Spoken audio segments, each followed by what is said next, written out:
Hello বন্ধুরা, welcome to my channel মায়াবী রাজকন্যা।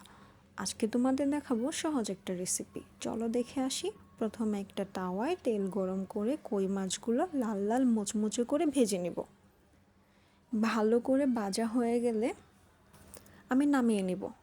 দেখো আমার মাছগুলো ভাজা শেষ। এখন আমি চলে যাব রান্নাবান্নায়।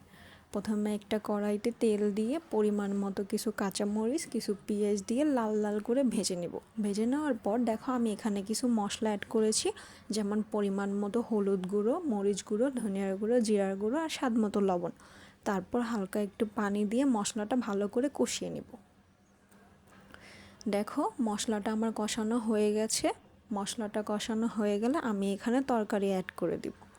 তরকারিটা ভালো করে উল্টে পাল্টে নেড়ে চেড়ে নিতে হবে। ভালো করে উল্টে পাল্টে নেড়ে চেড়ে নেওয়ার পর আমি এখানে ঢাকনা দিয়ে ঢেকে দিব।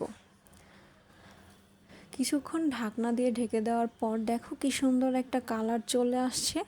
তারপর আরেকটু নাড়াচাড়া করে আমি এখানে পরিমাণ মতো পানি দিয়ে দিব।